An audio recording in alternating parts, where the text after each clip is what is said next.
Welcome to Ireland's Future Forum, a visioning exercise to take a look at the future of our island through the lens of our culture and our shared identity, bringing together a cross-sectoral, multidisciplinary group of Ireland's leaders, including culture, natural heritage and national policy, to share ideas and insights and to contribute to a creative conversation on Ireland's future in both local and global contexts. Our aim today is to break barriers, to deconstruct silos and to emerge from our echo chambers, to present a new perspective on Ireland's cultural identity and to reach a cross-sectoral consensus for progress. Sure, we'll have it all wrapped up by tea time. With me today is Iseult Byrne, the CEO of Dublin City Council Culture Company since March 2018 and previously the director there since 2016. Dublin City Council Culture Company runs cultural initiatives and buildings in the city and is involved in the implementation of the Dublin City Cultural Strategy. It works collaboratively with citizens, communities, cultural organisations, businesses and Dublin City Council itself. Also joining us today is Ciaran Fallon, the Director of Coillte Nature since 2019. Coillte Nature is the not-for-profit branch of Coillte that is dedicated to the restoration, regeneration and rehabilitation of nature across Ireland. The stated mission for Coillte Nature is to deliver real impact on the climate and biodiversity crises through large-scale projects based on the best ecological evidence. Our other panellist needs very little introduction from me. We're delighted to welcome Minister Eamon Ryan to the discussion today. Eamon is the leader of the Green Party, or Comhaontas Glas, here in Ireland since 2011. He's the TD for Dublin Bay South since 2016, and he's the Minister for the Environment, Climate and Communications and Transport since 2020. To give a little bit of a context to our conversation, the Lancet Commission on Planetary Health released a report in 2015 called Safeguarding Human Health in the Anthropocene Epoch. For those in the audience who have never heard of the term, some scientists are using this word Anthropocene to describe the most recent period in Earth's history, when human activity started to have a significant impact on the planet's climate and ecosystems. In its opening statement, this report outlines a major challenge that needs to be addressed in order to maintain and enhance human health in the face of increasingly harmful environmental trends. This challenge is not economic or social policy, but a deeper issue of conceptual and empathy failures, or imagination challenges, real failures of our imagination.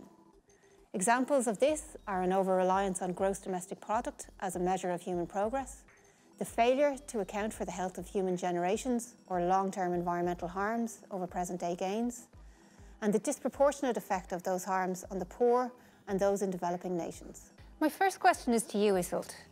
What have been the major developments you've seen in the cultural sector over the past decade since the economic crash in 2008?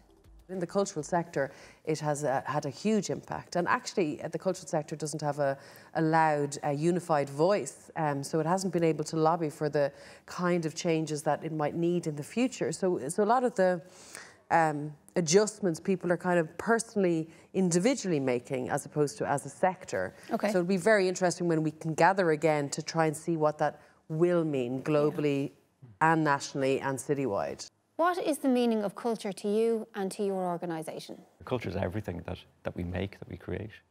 But I mean, culture and nature, they, in my mind at least, they overlap because, you know, to understand nature, to speak about it, you have to use culture, you have to use language, you have to use representation. So I don't see a kind of a neat line, a neat border between the two.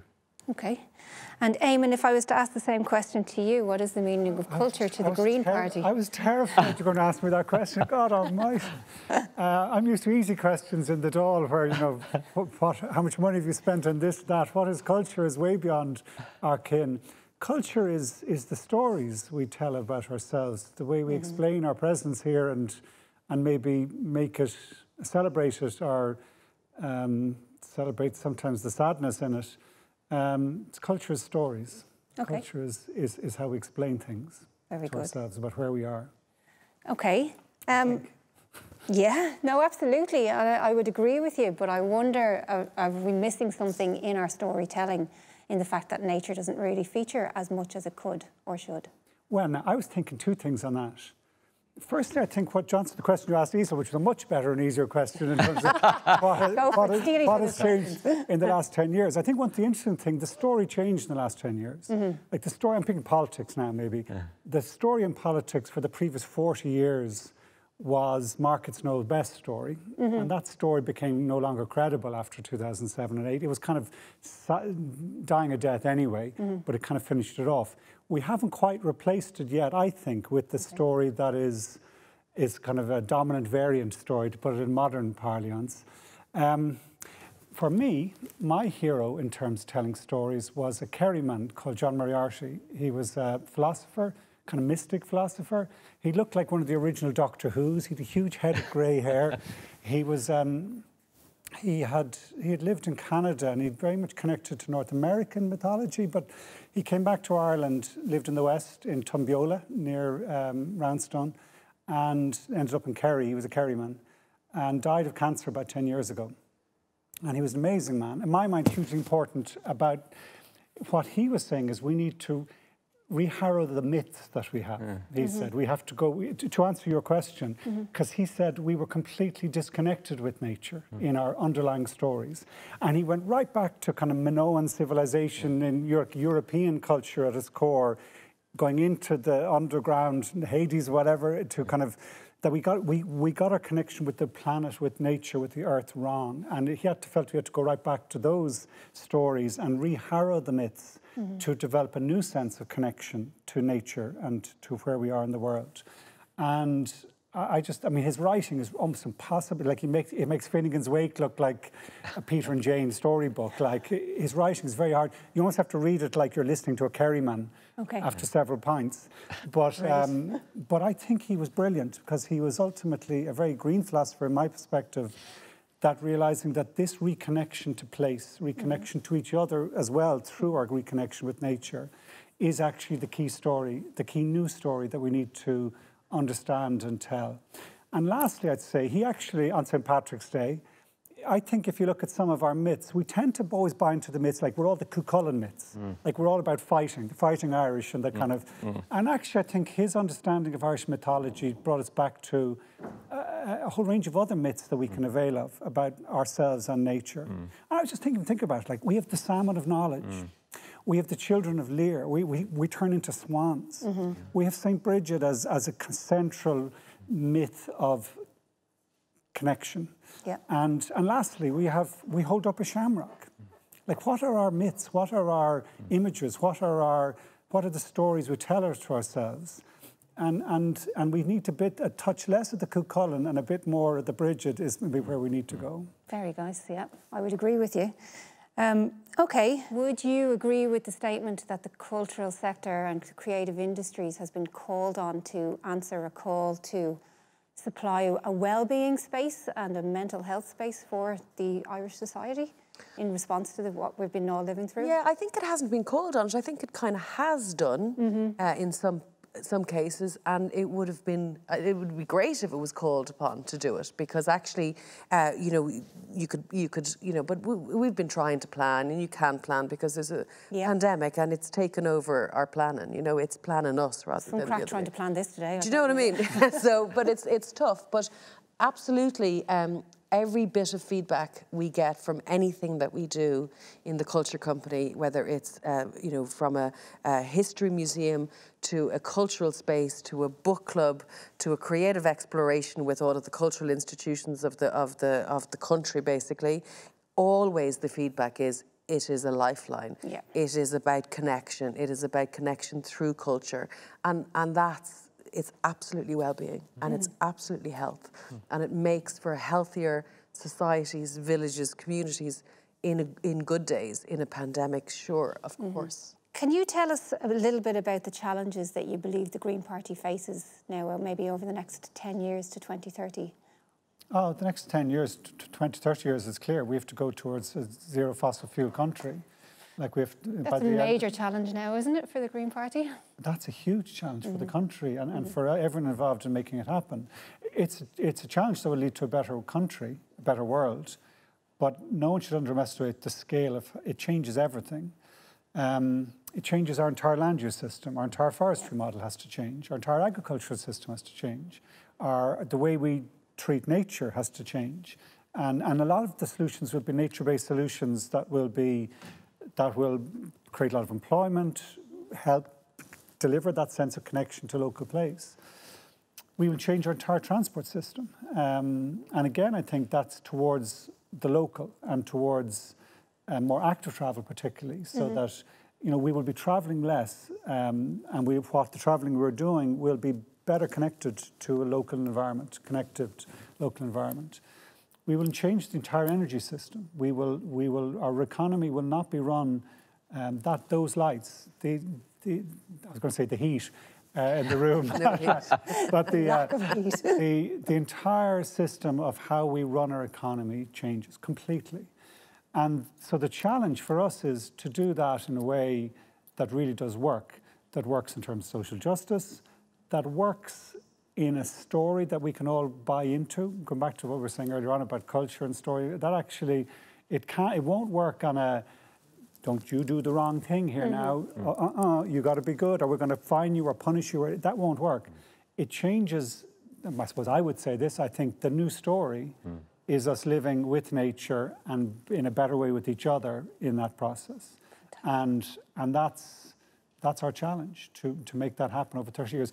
And not just ours, it belongs to every political party, it involves everyone and involves every place. If every place matters, well, we'll come back to what we were saying earlier, well then you have to act that out in how we make the change. What about you, Ciaran? Are you feeling optimistic or fatalistic at this point in time? Broadly speaking, I am optimistic, but I do think the scale of the challenge really hasn't settled in yet. We're not behaving appropriately for the scale of the challenge. We've only, to go to zero by 2050, that's less than 30 years.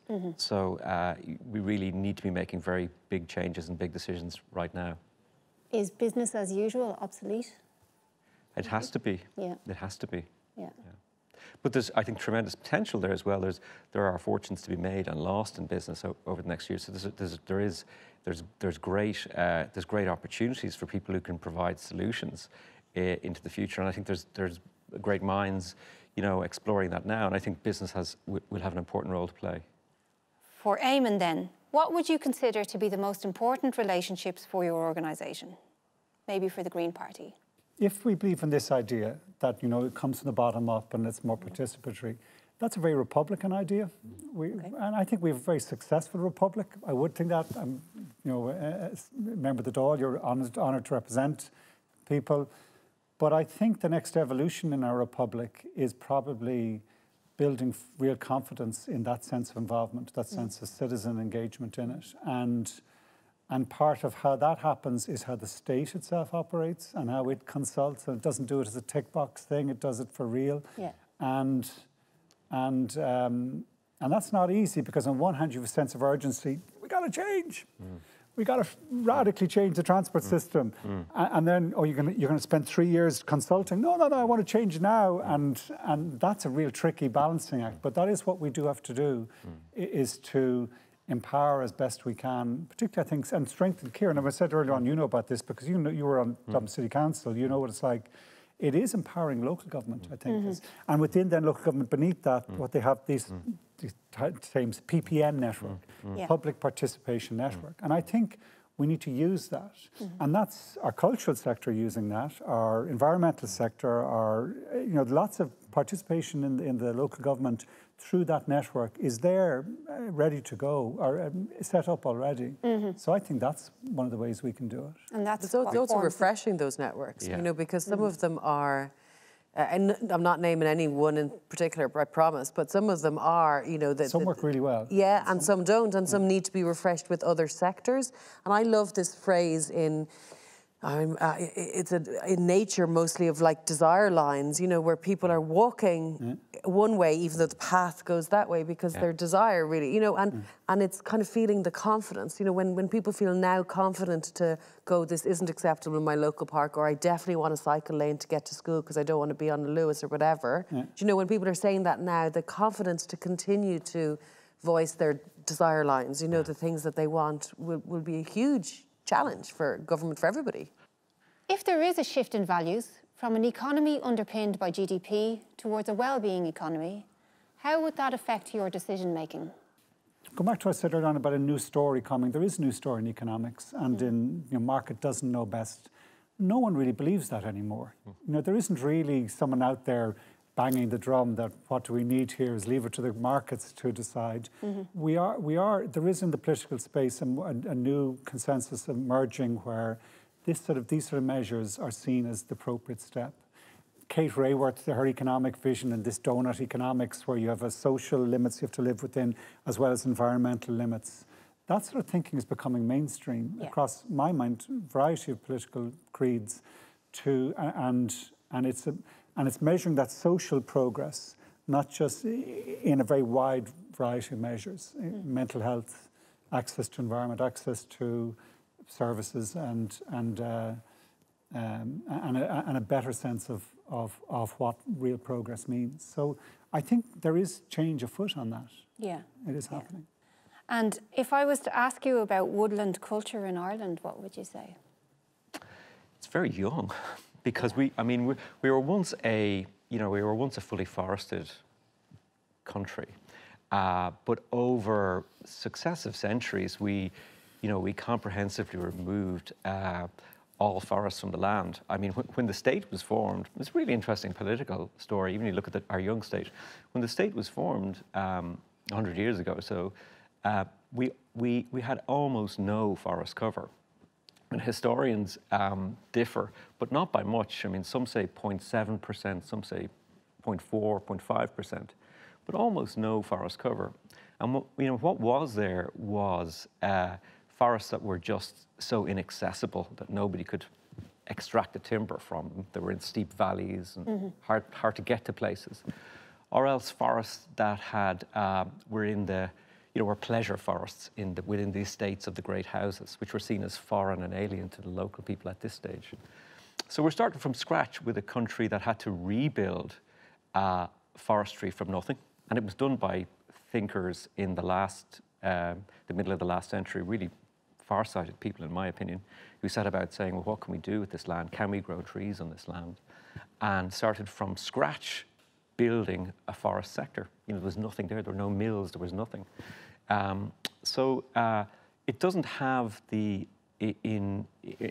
going back to the start of our conversation with storytelling, it doesn't have the storytelling really that other things we have. We don't define ourselves as a forest people. We define ourselves more as kind of agricultural people.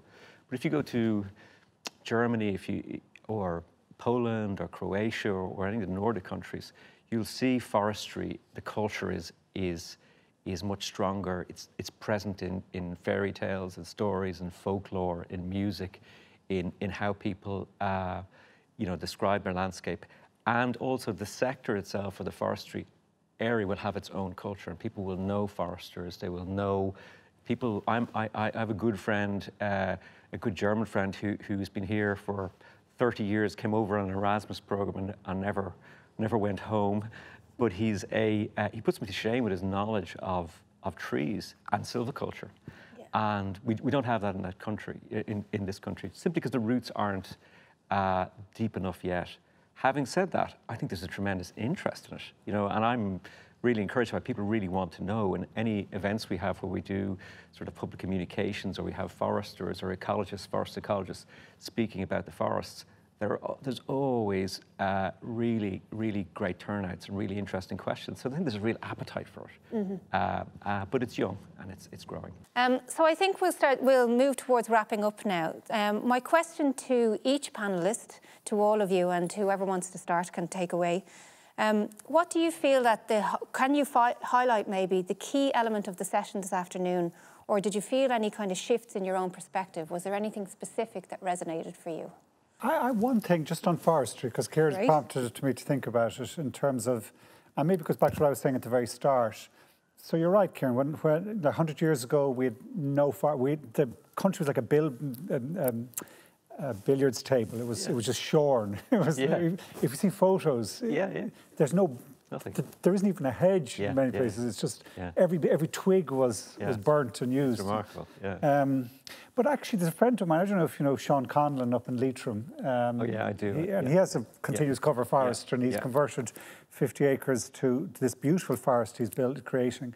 He says, and I must check to see it, that the original word Gael, actually the roots, if you look back the roots of the word, it actually is forester. Yeah, I've heard that we actually did have a knowledge of forestry and a real skill in forestry, going right back to our roots. Now, it's prehistory, so whereas it's not recorded, it's not written down, but in our language, at our roots, it is being good at this. And where we're going is we. I mean, everyone agrees we will have at least. We have currently 11% forestry. We will have at least 30. In my mind, it'll be closer to 50% of our island will be covered in forest. So our agroforestry as well. So it won't just be. It won't be monoculture, clear fell, big blocks. It'll be much more interesting places, I think, and much more varied depending on the local topography and loads of other things. And giving us very good wood, but also just a very different place. And getting that right and being confident in us being good at it is probably, if we go at it, feel, we're hopeless at this, we'll never be any good at it, we can and will be good at it. And it's that scale of ambition of being good at it. It's not a small part of where we're going here. Is half our land being beautiful forest, rainforest, stunning rainforest. Particularly on the west coast, it'll be different in the east. It'll be drier, but that idea of a wild Atlantic rainforest and growing that in a really clever way, that's something. It'll take 50. It'll take 100 years. It will easily. But it's absolutely doable, and we will be good at it. And ideally connected as well, because there's no point in having fragmented woodlands and forests across the country. Ciaran, any final thoughts from you? I mean, I agree with you. I mean, it's there. It is in our language. I mean, you look at the Ogham alphabet and so on. I mean, there's lots of like ancient folk heritage with forests, and it's more the modern conception that we have a difficulty. It's going back to it. And even, you know, I was reading something recently about reintroductions of species that had been extinct, and you look at eagles that have been taken in from Norway, and people went looking for Ilar, the Irish for eagle, in place names, and see them all along the west coast. And they were able to tell that story and go, this was once a place of eagles. This is not an exotic species going back in. This is something that used to be here. So it's very important. I suppose when we started off this conversation a couple of hours ago, you opened with a remark about imagination. And, you know, you have to imagine it. So you have to create this compelling vision of a future for people to tilt against it and to actually to go for it and lean into it and try to get there. So if you can't imagine it, it's not a very good start. So I think having the imagination to imagine a better future is very important. And I think with the pandemic, I suppose, has taught me that on the whole, as a people, we've shown great solidarity, we've shown great togetherness, and we've looked out for each other. And we've shown a kind of concerted sense of purpose generally in dealing with it.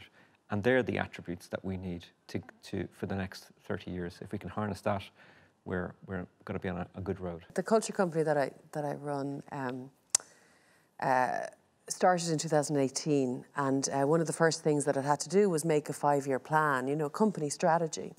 And we were battling. We tried to make it a really simple thing. It's very short. It's really focused. But we were battling with a sentence that is in the beginning of it, which is to say that like connected communities are healthier and stronger and safer. And we were going, should we say they are, or should we say we think they are, or should we say other people say that they are? You know. And you know, we're weeks of battling about a stupid sentence, right? And this is what it's like to do those kind of things. But I really think, and in the pandemic, and because working together has to be our future, because if we don't do that, the next time there's some challenge like this, we'll be back to square one and we'll have learnt nothing. And all of the lives that have been lost and the heartbreak and the mental health issues or whatever will have been for nothing if we don't learn together and move forward.